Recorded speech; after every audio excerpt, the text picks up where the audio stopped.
Man, you need some Liberty stickers for the back of your truck. At LibertyStickers.com, they've got great state hate, like Pearl Harbor was an inside job. The Democrats want your guns. U.S. Army, die for Israel.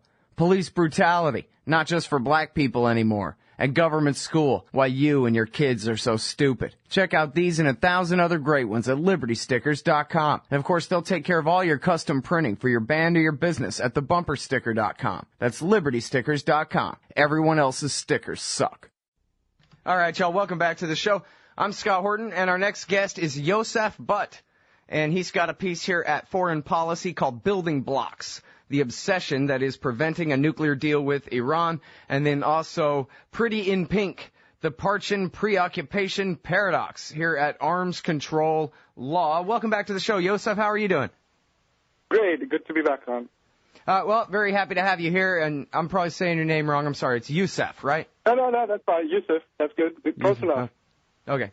All right. So, hey, great story here. The article, basically your point is that Parchin, this Iranian military base, is a giant red herring that is helping to prevent or at least casting doubt on the possible success of the upcoming someday negotiations with the Iranians on their nuclear program. And so I think I summed that up more or less right. I was hoping we could start off with you explaining about where is Parchin, what's the big deal about it, and then we can get into the politics from there. Yeah, well, this is a military base about 20 miles, I believe, southeast of Tehran, not too far from Tehran. And it's not a declared nuclear site. So, I mean, it's just a regular military base. And it's a large military base, and the IAEA has visited it twice already. In 2005 and found nothing. The entire site was available to them, so they could have gone to the part that they're interested in now, but they chose to go to some other parts before, and now they're saying, oh, wait, now we want to go here. So the deal is, normally military sites are not something that, that normally a nation is supposed to allow IAEA inspectors into. They're only supposed to go to their declared nuclear sites and take care of nuclear material, basically inventory that, this is the nuclear material they had, 3 months ago, and this is the amount that they have now. None is missing. Good enough. That's their job. Their job isn't, a wild goose chase around military bases that they've visited before. Mm. All right. So now, the thing of it is, though, is that actually it is kind of their job now, not because of the Non-Proliferation Treaty or the Safeguards Agreement, but because of all the UN Security Council mandates that John Bolton succeeded in pushing through back in the Bush Jr. years, right? They say they have to answer 100,000 questions, and when they're done, they can answer another 100,000 until they've proven a negative beyond a shadow of a doubt. Right. Well, this is part of the problem. Let me just back up a little bit and just put some context into it. So, part of the problem is there's two sets of negotiations going on. One is between Iran and the IAEA with all these questions. Then the other is the more important one, in my view, which is between Iran and what's called the P5+1. This is the permanent 5 members of the Security Council plus Germany. Mm-hmm. And that negotiation is the one that, gets into, curtailing Iran's enrichment to 20%. That's the real meat of the issue. That's where we can really cap Iran's program, and that's the one dialogue that needs to go on and needs to be preserved and is important.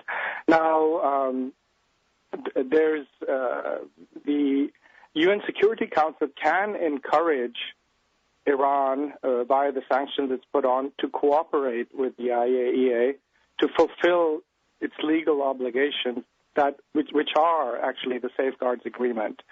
What it cannot do, and you can ask lawyers, international lawyers such as Dan Joyner, who's written 2 books on the NPT, specifically on interpreting the NPT. Yes, the UN Security Council can apply pressure onto Iran to get them to cooperate with the IAEA, but it cannot say, well, you have to do all this other stuff that actually wasn't part of the agreement, the safeguards agreement that you signed with the IAEA, but now we want you to do that also. That part is extrajudicial, basically.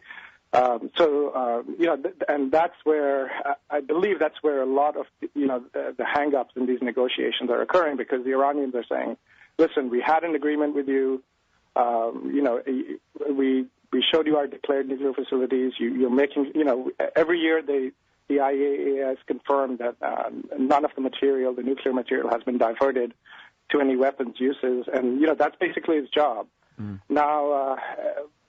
Now, do I understand it right that the different UN Security Council resolutions that go beyond the Safeguards Agreement are that they must freeze all uranium enrichment, they must answer all the questions that the IAEA can come up with based on the alleged studies documents and whatever else the Israelis give them, and then and they must allow access to these non-nuclear facilities like the factory where they make the centrifuges, or the Parchin military base where no one has any evidence whatsoever that there's anything nuclear there at all. And this is what it, to watch it on TV, it seems like the poor IAEA can't get a thing done, even though, like you just said, when it comes to actually implementing the Safeguards Agreement, they have no problem verifying that all the uranium is still accounted for and that none of it is being diverted to weapons purposes. But there's all this other stuff, which is really, if I explained it right, under the UN Security Council mandate. Is that right? Yeah, or can you correct me? Yeah.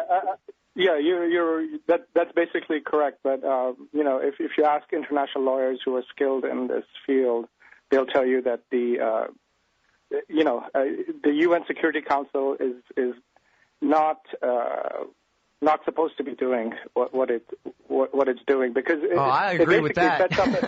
It basically sets up a never-ending cycle where when you go outside the law and you just say, well, you have to satisfy these bunch of people's concerns.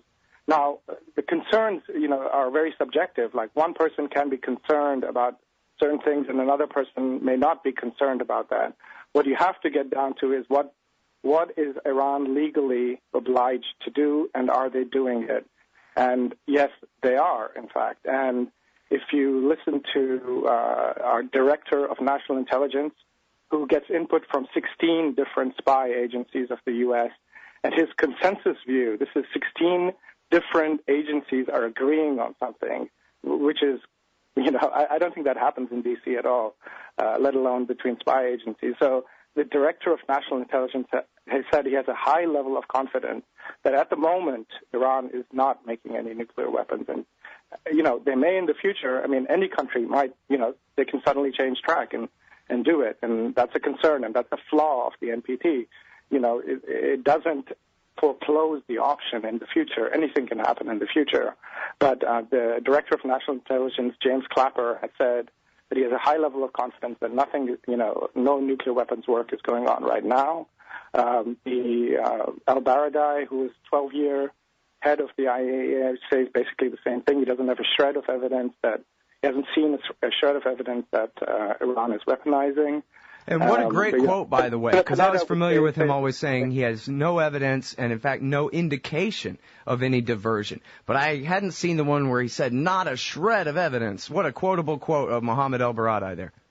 Yeah, that's actually in Seymour Hersh's piece from last year on the Iran nuclear program. Iran and the bomb, yeah. I can touch base on that offline.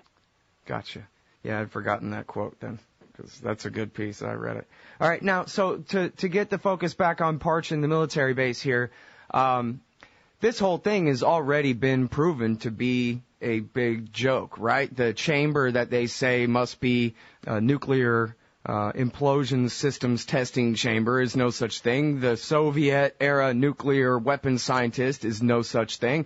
And They're saying that the reason that they're so suspicious is because they're washing the ground with hoses, and that's supposed to wash away the dust of radioactive particles so that the IAEA could never find it. That's what they're saying. I mean, what kind of nonsense is this? Does anyone in the world believe this? It's almost like after they debunked the aluminum tubes in the Washington Post in September 2002, and then the Republicans kept invoking the aluminum tubes for another year and a half after that. Remember? A lot of this is being fed by the ISIS group, which is the Institute for Science and International Studies, and they were part of the several outfits that were scaremongering over Iraq before, and they seem to be doing a similar thing now. What's interesting is they never come out and clearly say that Iran is doing something wrong. They'll just say, well, there are indications of possible, perhaps, these vague speculations. So they'll put all these speculations out with sexy overhead satellite pictures that are poorly interpreted and create this fear-mongering in the media. Now, if you want the real scoop on this, there's a person called Robert Kelly, who has actually worked in the U.S. Department of Energy weapons complex at Los Alamos and Livermore for 35 years, and he headed the IAEA inspections in Iraq twice. And he has a report out at the Stockholm International Peace Research Institute just from a couple of days ago, which overturns a lot of the nonsense that the ISIS group has been propagating in the media. So that's definitely worth the read. Now, about the tank, yeah, I mean, it could be it's not the best way to do these tests, but sure, we don't know. There could be a tank there. They could have done something. But, even if the worst case, it's conventional explosives that were tested in a setting that may have been relevant for nuclear weapons research. It wasn't a bomb factory, even if we believe all the worst case scenarios. And a decade ago too. And it's from way long ago. So yeah, from 10 years ago. So buying into this and making it a huge mountain out of a molehill, it just poisons the well negotiations in general, and makes it look like Iran is not cooperating and hurts the chances of the important negotiations that need to take place on stopping Iran's 20% enrichment, because that really is, I'm not saying that they're using that they have an intention to use that 20% uranium for bomb fuel, but it can be, in the future, if there's the sanctions people get pissed off, there's a new regime that's more hardline, who knows what they might do. And if they have this 20% enriched stockpile, it's potential bomb fuel. So we need to urgently stop Iran from doing that, and we need to put everything on the table to get them to do that, including sanctions relief. What puzzles me is, on the one hand, we say we're very worried about Iran doing this, and on the other hand, we offer them aircraft parts as compensation for them stopping this. If you're really seriously worried about something, you put something on the table, you get them to stop it, whatever the cost. And we're not doing that. We're not serious. We're negotiating in bad faith. Mm-hmm.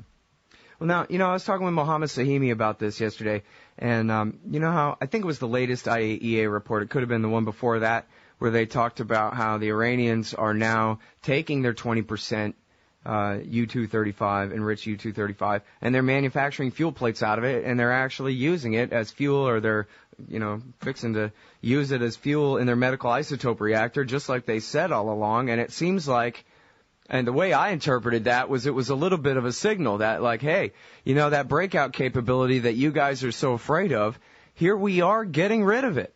This whole, the breakout we've built up so far, we're going to go ahead and make fuel plates out of these, out of this 20% rather than, sit around, waiting to possibly continue to enrich it up to 90%. That seemed to me like it was kind of a preemptive good faith measure on their part, no? Yeah, absolutely. I agree. They're not converting all of it, but, as much as they need. I believe they have some problems, technical problems in in doing that conversion. But yeah, basically you take the gaseous uranium hexafluoride and you make metallic plates out of it, and in that process it becomes much more difficult than try to reconvert it back into gas and then re-enrich it. So yeah, that definitely is an indication that they're doing what they said they would. Now, if you look at the red lines, ever since the 1980s, there's been reports that Iran is on the verge of nuclear weapons. West German intelligence said in 1984 they're in the final stages of weaponizing. Netanyahu in 1992 said Iran is 3 to 5 years from a nuclear bomb. So, this kind of scaremongering has been going on all along. But the important thing is our best intelligence, our 16 spy agencies have a consensus view that there is no nuclear weapons program in Iran right now. Right. And they've been saying that nonstop since 2007, including under oath before the Senate and all that, as you already mentioned, the Director of National Intelligence. The problem is there's an outfit called ISIS in Washington, D.C., which has an agenda to, I'm not sure what the agenda is, but it certainly isn't to resolve this issue quickly. And they seem to be ignoring everything that the actual professional intelligence agencies are saying, and they put on these satellite pictures and have wrong interpretations of them, which Robert Kelly has corrected in his recent CIPRI report. That report is the one that the media should take into consideration now. Right. Well, and it's interesting, too, and Mohammed and I talked about this yesterday also, that this actual set of accusations about Parchin have been debunked by David Albright's number one source in the whole world that everybody knows is his source, Ali Heinonen, the very hawkish, the bad cop to Mohammed El-Baradei's good cop at the IAEA back over the past years. And he even debunked it in the New York Times in a David Sanger piece, who is, as bad as David Albright on most everything and quotes him all the time. And so, it's basically Albright's mentor is the one who debunked this, it looks like, or his handler, however you put it. Well, I think in this case, Ali is correct. The problem is now, expect aside, you don't tell the people, I'm interested in this building, and please let me in, a year from now, because then even if you go there and you find nothing, you can say, you had a year and you probably cleaned it. So there's no logical way out of it. They're not going to have something honking bright in there that shows their guilt, and they're not, and if you found nothing instead, you're still not off the hook because you said you had nothing. So the way you do it is, as they did in 2005, the Iranians said, here's all of Parchin. Okay, we're going to divide it into 4 bits. Choose any one you want. You can choose it on the day that you drive up to it. And within that sector, because it's a huge base, you can choose up to 5 random buildings. So it was completely randomized. The Iranians didn't know where the IAEA is going to go until Ali drove up that day and chose the sector and the buildings and went and inspected it. So they had opened up the entire site. If there were really something seriously suspicious there, they probably would not have done that. So, you have to look into the methodology that the IAEA is using now. They're already semaphored which building that they're interested in, and now, even if they find nothing there, they can say, you knew all along we were interested in this one, and you probably cleaned it. So, there's just out. It's a logical bind. Right. It's interesting, too, that if I remember the story right, this is David Albright's only real claim to fame is that he went to a quote-unquote cleaned site in South Africa and found traces of nuclear activity where it had been denied in the past, and because you can't wash away radioactive dust with a garden hose. And they had tried. Right. I mean, this stuff is very persistent. You'd want to do it is go in the buildings and look in where, basically like where the dust accumulates in your house, in the corners at the bottom of the where the walls meet the floor, and in those areas, and you just take a swipe, and because it's so sensitive, the method of detecting is so sensitive, you can pick up tiny traces years later. So, all this stuff about the water outside and landscaping is ridiculous. I mean, you don't take soil samples outside to do this kind of stuff. And even if they use the water, that water would have accumulated. That would have, if they were using the water to hide the uranium, the water would, basically concentrate all the uranium in where it eventually up. So, that's not a smart way if you're trying to actually hide this thing. So, the David Albright is not a scientist. He doesn't have a PhD. He's never worked in science. I don't know what his claim to fame is, but it isn't certainly based on any technical skills.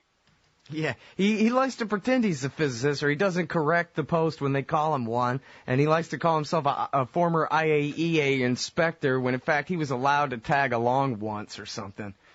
Yeah, he was basically a tourist on one of the trips that the actual person who knows what he's talking about, Robert Kelly, headed. Right. All right. And now, so let me ask you this about, as you said, there are two different tracks here. They're negotiating with the IAEA over Parchin, but this is the big red herring that seems like it very well could screw up the P5+1 negotiations, which, when are they supposed to kick back in again? Or have they set a date for the next set of talks? Yeah, they were supposed to happen in, a week or a couple of weeks. And actually indications are from this morning that Iran has proposed Egypt, Cairo, as the site, and now the ball's in the P5+1 court if they like the weather in Cairo these days. And now, has the administration ever really said that they would accept enrichment at 3.6%? I mean, there's a lot of focus on the 20% enriched uranium, and it seemed like when they proposed the deal originally in 2009, they sort of were implying that they would accept 3.6%, but they never have really said that, have they? That they would accept any enrichment at all inside Iran? Well, I don't, the problem is no one knows what the negotiating position of the P5+1 is, insofar as what will it take to remove sanctions. No one knows. Iran has been pretty clear. They even went into the deal brokered by Turkey and Brazil, and, it was all crystalline what they were going to do. And, that deal had been set up, but then it fell through because after Iran had agreed to it, P5+1 basically couldn't take yes for an answer, and they found some flaw with it. They would be lucky to get that deal because Iran is in a stronger position, has accumulated more. Everything is getting harder as we delay. So, we don't know what the administration will be satisfied with. If you read the legislative text of the sanctions, there's a lot of things in there way beyond anything having to do with the nuclear program. So basically, if you read what Congress requires to lift sanctions on Iran, Iran would have to let go of all its political prisoners. It would have to stop terrorism. It would have to do all, which are good. These are laudable goals. It's not it's not a good regime, but. Putting these conditions into nuclear negotiations complicates things because you're basically messaging to the Iranians that, hey, no matter what you do with your nuclear program, we're still going to have the sanctions on because you haven't released the political prisoners. So, then the Iranians are, of course, going to say, well, what are we doing here? Why are we talking? What are we talking about? Right. So well, this is the same thing that happened in the 90s with Saddam Hussein. They said, starting in 1997, that no matter what he does, no matter what he verifies, no matter what access to what inspectors to his palaces or anything else, we will never lift the sanctions as long as Saddam Hussein is in power. So he said, then get the hell out with your inspectors, because why am I even going along with you at all? Well, and that's oversimplifying, but he basically quit cooperating at that point. Exactly, and it's legislative text. It's not something you can go and you can, you can go to my most recent foreign policy article, and I have the link to the Congress where the Congress has published the details of the sanctions and all their conditions for lifting it, which are frankly ridiculous. Right, as you said. Now, in fact, could you go through that list real quick for us? So I'm paging through the article here looking for it. Let me see if I don't know. You mentioned one of them was, they have to release all their political prisoners. Well, yeah. I'm sure they'll go along right with that over there. No, and the other part is some of them are impossible to verify. One of them is Iran has, I'm paraphrasing, has given up its support of terrorism. Like, how is the president going to certify to Congress that Iran has given up, even if it does so, has given up its support of terrorism? It's just one of those things that are impossible to certify. Right. Now, I should say that the president can waive those requirements on the basis of national security and say, hey, on the basis of national security, we're not going to make Iran do all these things. But the problem is, then he will come off as seeming soft on Iran, and he'll run a great political risk. And, you'll have all of Congress pointing at him saying he's been soft on Iran. That's part of the issue. It's unlikely that he's ever going to use that waiver. Mm-hmm. And now, it's funny, I was just talking with Max Blumenthal about Obama's position on the West Bank. He never heard of it, and he's going to try to do his best to ignore it for the rest of his term. Do you think he's just going to try to stick with the status quo here, or do you think he possibly would want to actually make a deal and say, we'll lift some sanctions if you promise to stick with the additional protocol forever, or that kind of thing? It's hard to say. I mean, he has a little bit more flexibility now because, that's his last term. He won't be able to run again, and he can take some greater political risks. And the new cabinet, if Hagel and Kerry are actually approved, is a hopeful sign. So I think there is some cause for hope, but it's impossible for me to judge, the detailed politics of that. Okay, well, everybody, that is Yousaf Butt. He's a nuclear physicist, a professor and scientist in residence at the James Martin Center for Nonproliferation Studies at the Monterey Institute of International Studies. And this piece is called Building Blocks at foreignpolicy.com and also at armscontrollaw.com. Check out Pretty in Pink, the Parchin Preoccupation Paradox. Thank you very much for your time, Yousaf. Thank you, Scott.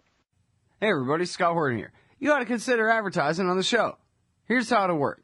You give me money, and then I'll tell everybody how great your stuff is.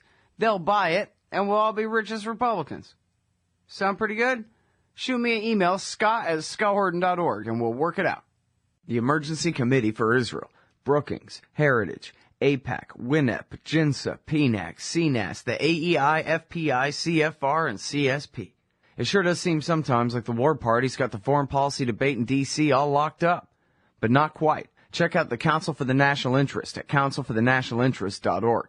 They put America first, opposing our government's world empire, and especially their Middle Eastern madness. That's the Council for the National Interest at councilforthenationalinterest.org. Hey, all, Scott Horton here, inviting you to check out wallstreetwindow.com. It's a financial blog written by former hedge fund manager Mike Swanson, who's investing in commodities, mining stocks, and European markets. Wall Street Window is unique in that Mike shows people what he's really investing in and updates you when he buys or sells in his main account. Mike thinks his positions are going to go up because of all the money the Federal Reserve is printing to finance the deficit. See what happens at wallstreetwindow.com. And Mike's got a great new book coming out, so also keep your eye on writermichaelswanson.com for more details. Hey everybody, Scott Horton here, inviting you to check out the Future Freedom Foundation at fff.org. They've got a brand new website with new and improved access to more than 20 years worth of essays promoting the cause of liberty. And FFF's writers, including Jacob Hornberger, Jim Bovard, Sheldon Richmond, Anthony Gregory, Wendy McElroy, and more, aren't just good. They're the best at opposing and discrediting our corrupt overlords in Washington and their warfare, welfare, regulatory police state. That's the Future Freedom Foundation's new and improved site at fff.org. Hey ladies, Scott Horton here. If you would like truly youthful, healthy, and healthy-looking skin, there is one very special company you need to visit, Dagny & Lane at dagnyandlane.com. Dagny & Lane has revolutionized the industry with a full line of products made from organic and all-natural ingredients that penetrate deeply with nutrient-rich ionic minerals and antioxidants for healthy and beautiful skin. That's Dagny & Lane at DagnyandLane.com. And for a limited time, add promo code SCOTT15 at checkout for a 15% discount.